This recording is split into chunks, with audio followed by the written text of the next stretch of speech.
Hello दोस्तों, मैं आज बताने जा रहा हूँ कि जो दशमलव में कोई संख्या दिया जाता है, दशमलव के बाद संख्या पर बार लग जाए, ठीक, तो उसे पी अपन क्यू में यानी भिन्न के रूप में कैसे व्यक्त किया जाता है। आज का टॉपिक वही होगा दोस्तों। अगर मेरे यूट्यूब चैनल पर आप नए हैं तो प्लीज चैनल को सब्सक्राइब कीजिएगा और लाइक कीजिए, और वीडियो के अंत में अपने दोस्तों के पास वीडियो को अगर अच्छा लगे तो शेयर कीजिएगा। ठीक है, तो मैं आज बताने जा रहा हूँ, ठीक है, वही, ठीक। तो देखिए, मैं पहला क्वेश्चन मान लीजिए ले लें 0.9 पर बार। ऐसे आपको क्वेश्चन बहुत मिलते हैं, तो बहुत से बच्चे डर जाते हैं इसको बनाने में। ठीक है, तो डरना नहीं है, केवल दो स्टेप याद रखना है। ठीक, आसान से बन जाएगा। सबसे पहले लिखेंगे का हल करते समय, ठीक है, हल। सबसे पहले इससे क्या करेंगे, वो जो दिया होता है क्वेश्चन में उसी को पहले लिख देते हैं। पहले ये इतना दिया है ना, तो इसे लिख देंगे दिया है। ठीक, कोई दिक्कत? जब दिया है इतना दे दिया तो इसको लिख देंगे 0.9 पर बार। ठीक, कोई दिक्कत? अब इसे लिखेंगे का कि एक्स बराबर मानेंगे। अब इसे मानक लिखेंगे का माना, अपने लग से मानेंगे कि ये किसके बराबर है, एक्स के बराबर। तो एक्स इजकल टू 0.9 पर बार, 9। ठीक है, बार अब है तो बार का मतलब होता है दोस्तों, आज समझिए, बार का मतलब होता है बार बार। ठीक है, अगर मान लीजिए कि मैं वो कोई लड़का है, खाना खा रहा है, पूरी सब्जी बैठ गया है, हैं? आ, एक खा रहा है, फिर एक बुला रहा है, एक खा रहा है, एक फिर बुला रहा है। ठीक है, तो खा तो रहा है, बुला रहा है, खा रहा है, बुला रहा है। तो वो अगला आदमी कह रहा है ना का कि बार बार हमसे पूरी मंगाओ था। क्या कहेगा? बार बार हमसे पूरी मंगाओ था।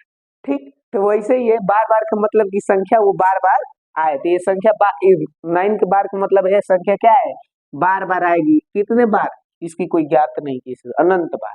कितनी बार दोस्तों? अनंत बार, कोई इसकी सीमा नहीं है। तो ये 9 के बार का मतलब है मैं 9 लिख सकता हूँ दोस्तों, डॉट डॉट डॉट। ठीक, ठीक, इतना लिख सकता हूँ, कोई दिक्कत? तो अब बताइए, इतना लिख सकता हूँ तो मैं दो ही बार लिख दिया। ठीक, और इसे क्या करेंगे, समीकरण एक मान लेंगे, समीकरण एक। कोई दिक्कत? इतना समझ में आया दोस्तों? क्या करेंगे, एक्स बराबर इसको मान लेंगे, 9 पर बार है तो मैं लो दो बार लिख दिया, डॉट डॉट लिख दिया। ठीक है, डॉट डॉट का मतलब इसको अब 9 है। ठीक है, तो कोई दिक्कत नहीं है, मैं इसको नहीं लिखा, कोई दिक्कत? अब आ जाइए, अब क्या लिखेंगे, ये समीकरण एक हुआ। तो अब लिखेंगे, ये बताइए दशमलव के बाद कितना अंक है, ये 9 है, फिर 9 है, तो मैं एक ही पर बार है ना, तो मैं इसमें किसका गुणा कर दूं कि दशमलव से इसमें किसने का गुणा कर दूं कि ये 9 इधर आ जाए। ठीक है, एक 9 को इधर लाना है, तो लिखेंगे का, अगर मान लीजिए मैं यहाँ 10 से गुणा कराऊं तो दशमलव के इधर आ जाएगा 9। हाँ, तो आइए मैं करता हूँ क्या, लिखेंगे का सबसे पहले कि समीकरण 1, ये 1 है ना, समीकरण 1 में किस 10 का गुणा। ठीक है, कोई दिक्कत दोस्तों? समीकरण एक में 10 का गुणा। अब इसमें 10 का गुणा करेंगे तो देखिए, समीकरण में गुणा होता है तो दोनों पक्षों में होता है। समीकरण में गुणा करने का मतलब इधर भी 10 से गुणा होगा, इधर भी 10 से गुणा होगा। तो आइए इधर गुणा कीजिए, तो ये क्या होगा, 10x इजकल टू, इसमें 10 का गुणा करेंगे तो ये बताइए 9 इधर आएगा, तो 9.99 हो सकता है, मैं लिख सकता हूँ। अरे 9 पर बार है तो मैं अपने मन से कितना भी 9 लगा सकते हैं आप। ठीक है, ठीक, अब इसे क्या मान लीजिए, समीकरण 2। कोई दिक्कत? कोई दिक्कत है? अब बताइए, बड़ा ये है कि ये है, 10x बड़ा है ना, तो कभी भी बड़े में से छोटे को घटा दीजिए, और बड़े में से छोटे का तो लिखेंगे का कि समीकरण 2 माइनस 1 से। ठीक है, यानी समीकरण 2 में से समीकरण 1 को घटा रहे हैं। ठीक है, तो लिखेंगे समीकरण 2, 10x इजकल टू 9.99। कोई दिक्कत? अब समीकरण 1 लिखेंगे, दाया देखिए, एलएचएस को एलएचएस की तरफ, आरएचएस को आरएचएस की तरफ, यानी दाया पक्ष को दाया पक्ष की तरफ और बाया पक्ष को बाया पक्ष की तरफ लिखते हैं। समीकरण को घटाते हैं कभी भी तो घटाए या जोड़े, ठीक है, या भाग भी दे, कोई दिक्कत। चलिए अब इधर आ जाइए, तो x इक्वल टू 0.99, कोई दिक्कत। अब आ जाइए, ये 9 में से 9 गया, कितना गया 0, इस 9 में से 9 गया, कितना बचा 0, दशमलव है तो दशमलव, 9 में से 0 गया, क्या हुआ 0, नहीं 9 में से 0 गया दोस्तों। देखिए किसी भी संख्या में से अगर 0 घटाएंगे तो वही संख्या आएगी, ठीक है, तो यहाँ क्या होगी दोस्तों 9, कोई दिक्कत। इक्वल टू है तो इक्वल टू, ठीक। अब आ जाइए, 10x पहले से है, कितना है दोस्तों 10x, ठीक है। अब 10x में से मैं बताइए कि कितना मैं निकाल दूं कि ये x बचे, ठीक है। तो ये बताइए 10x है, इसमें से कितना घटाना है दोस्तों x, ठीक, कितना घटाना है x, तो आइए मैं x घटा दे रहा हूं, ठीक। आइए यहाँ क्या लिखेंगे 9x, कोई दिक्कत दोस्तों, कोई दिक्कत। अब आ जाइए ये, अब इसको घटाइए, अब ये x है और डायरेक्ट इसको लिखिए 9x इक्वल टू 9, दशमलव को उधर 0 को उसका कोई वैल्यू नहीं है। ये बताइए x 9 के साथ गुणा में है कि नहीं। मैं इसका शॉर्ट वीडियो बनाकर भेजा हूँ, चिन्हों का आपस में गुणा भाग, इसका शॉर्ट वीडियो मेरे चैनल पर आपको मिलेगा कि चिन्हों का कैसे पक्षांतर करते हैं, गुणा करते हैं, ये सारे चीज मैंने डाला है, केवल चिन्हों का। तो ये बताइए जब गुणा में है तो गुणा में कभी भी अगर गुणा को पक्षांतर किया जाए तो वो क्या हो जाता है भाग, और भाग में जो रहे उसको पक्षांतर किया जाए तो गुणा हो जाता है, कोई दिक्कत। तो ये 9 के साथ गुणा में है तो इसका पक्षांतर करेंगे तो क्या होगा इधर भाग हो जाएगा, तो x इक्वल टू 9/9, 9 से 9 कैंसिल, x बराबर 1, यही हमारा आंसर हो गया। तो ये बताइए ये जो एक है इसको 1/1 लिख सकते हैं कि हमारा भिन्न के रूप में हो गया, कोई दिक्कत, कोई दिक्कत दोस्तों। अब आइए इसी के आधार पर अगला उदाहरण एक और बता दे रहा हूँ, ठीक है। अगर स्क्रीनशॉट लेना हो तो स्क्रीनशॉट ले लीजिए, अगर नहीं समझ में आओ तो फिर इससे एक बार देख लीजिए।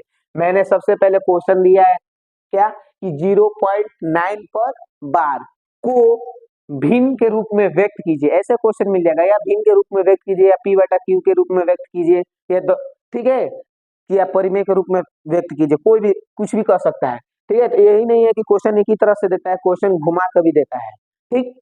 तो अब आ जाइए, तो मैंने इसको दिया, तो सबसे पहले मैंने क्या किया कि जो दिया है उसको लिख दिया, ठीक। लिखने के बाद मैंने माना, क्या माना, माना कि x बराबर ये इतना है, यानी x के ये बराबर है, ठीक है। अब हमको ज्ञात तो नहीं है कि x क्या है, ठीक है, तो मैंने मान लिया कि ये x के बराबर है, किसके बराबर x के। चलिए अब आ जाइए, ये मैंने x को बराबर, अब इसको मान कर उसके बाद मैंने समीकरण एक माना, क्यों माना कि ये बताइए अगर 9 बार है तो मैं इस 9 के बार का मतलब मैं 9 कितना भी बार लिख सकता हूँ, ठीक है, अपने आवश्यकता अनुसार जितना बार लिखना होगा लिख लीजिएगा आप 9, ठीक है। तो मैंने अपने आवश्यकता अनुसार कितने बार लिखा 2, अब इसे मैंने क्या मान लिया समीकरण 1, ठीक। समीकरण 1 में अब मैंने देखा कि समीकरण 1 में अगर मैं 10 से गुणा कर दूं तो ये बताइए 9 इधर आ जाएगा, इसलिए मैंने किया कि दोस्तों कि जब तक हम दो समीकरण नहीं बनाएंगे और बड़े में से छोटे को नहीं घटाएंगे तब तक हमको भिन्न रूप प्राप्त नहीं होगा, इसलिए मैंने क्या किया दोस्तों समीकरण 1 में 10 का गुणा किया, ठीक है, तो 10 का गुणा किया तो हमारा प्राप्त इतना हुआ, ठीक। जब इतना प्राप्त हुआ तो इसे क्या मान लिया समीकरण 2 मान लिए, जब समीकरण 2 मान लिए तो मैंने देखा कि इन दोनों में सबसे बड़ा समीकरण 2 है, ठीक है, तो जब दोनों में सबसे बड़ा समीकरण 2 है तो मैं कभी भी बड़े में से छोटे को घटाया जाता है दोस्तों, तो बड़ा ये इसे लिख लिया समीकरण 2 माइनस 1 से, यानी समीकरण 2 में से 1 को घटा रहे हैं, ठीक।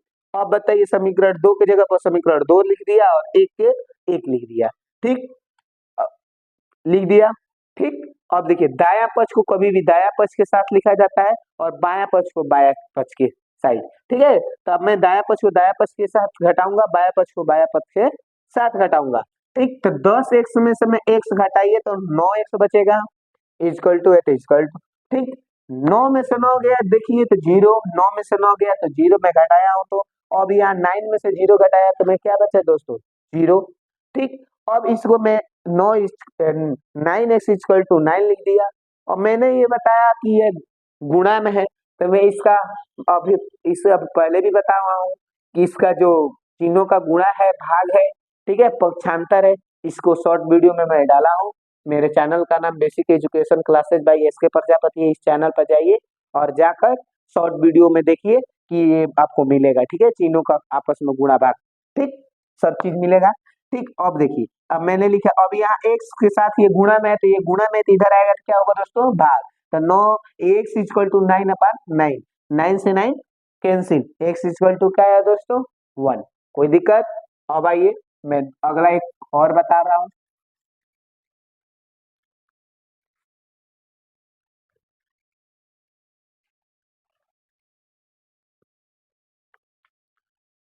मान लीजिए कि अगर दे दे कि 0.23 अब ध्यान से देखिएगा, इस दो पर भी बार है और तीन पर, ये दोनों पर बार है, ठीक, दोनों पर बार है। अब आज ये कि ये कैसे हल होगा ये, ठीक, तो सेम प्रोसेस वही रहेगा दोस्तों। इसको भी लिखेंगे क्या कि दिया है, ठीक है, लिखेंगे क्या, दिया है। अब भाई जो दिया है वो है ना, जो दिया है उसको लिख दे रहे हैं, तो क्या दिया है, 0.23 पर बार, ठीक है। अब अपना यहाँ से हल करना प्रारंभ करेंगे। तो सबसे पहले क्या दोस्तों, इसे किसी, कोई जरूरी नहीं है कि आप एक से के बराबर मानेंगे, ए बराबर बी बराबर, ए से लेकर जेड तक कोनो मान लीजिए, कोई भी मान लीजिए। तो मैं अपने लग से मान लीजिए वो एक्स वाला पर बताया हूँ, वाई वाला पर देख लीजिए। तो मानेंगे क्या कि माना, माना, यहाँ कोई जरूरी नहीं है कि वाई रहेगा, X Y Z A B C D से लेकर मतलब जेड तक कुछ भी हो सकता है, इजकल टू 0.23, ठीक है। तो 23 पर बार है, तो इससे मतलब ये नहीं होगा कि आप बार है, तब मैं बताया हूँ कि बार का मतलब बार बार आ रहा, तो ये नहीं कि दो और तीन तीन लिखना प्रारंभ कर दिया ऐसे ना। आप कभी भी लिखेंगे तो क्या लिखेंगे, 2.3 दो तीन, फिर दो तीन दो तीन दो तीन, ऐसे लिखते हुए जाएंगे, कोई दिक्कत? इसका मतलब ये हुआ, तो मान लीजिए मैं दो तीन लिखा हूं तो फिर एक दो तीन लिख दिया अपने मन से, ठीक, डाट डाट लगा दीजिए या ना लगाइए, इसका मतलब डाट डाट के मतलब वही हुआ कि अंत में दो तीन दो तीन दो तीन दो तीन है, ठीक। तो इसको समीकरण क्या मान लीजिए, 1, समीकरण 1। अब देखिए, जब दो अंक एक साथ चल रहे हैं बार में, तो कभी भी जब दो अंक एक साथ चलेंगे तो हम किसका गुणा कराएंगे, दो ही अंक को आगे लेंगे, ये नहीं कि एगो को आगे ले लेंगे एगो को उधर रख देंगे, ये गलत हो जाएगा। तो हम कितना अंक आगे लेंगे दोस्तों, दो। तो दो अंक आगे लेने के लिए हम 10 से तो गुणा करेंगे तो एक अंक आएगा, और 2 से गुणा करेंगे 10 से करेंगे तो एक अंक आएगा, और 100 से करेंगे तो दोस्तों 2 अंक आएगा, ठीक। तो अब मान लीजिए मैं इसमें क्या किया, 100 से गुणा करा दिया, तो ये क्या होगा, तो लिखेंगे क्या, समीकरण 1 में,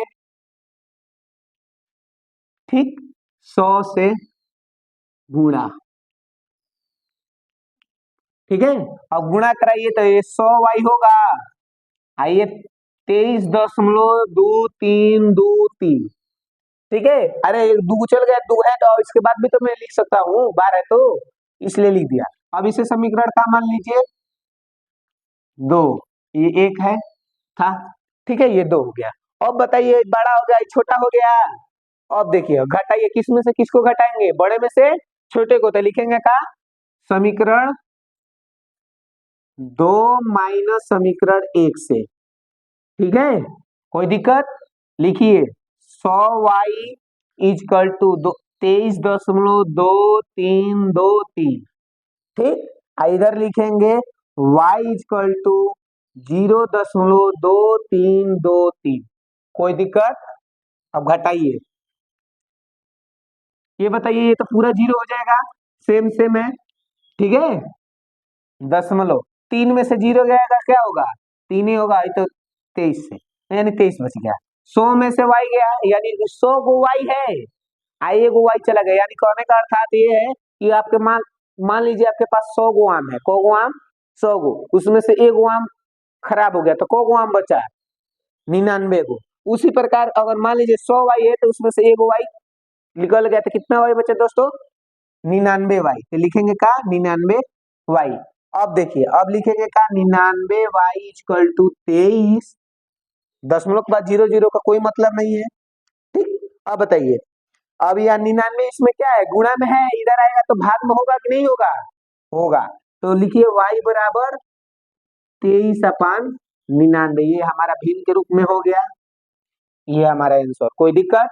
अगर वीडियो आपको समझ में आया, अच्छा लगे तो लाइक कीजिएगा, ज्यादा से ज्यादा शेयर कीजिएगा। धन्यवाद।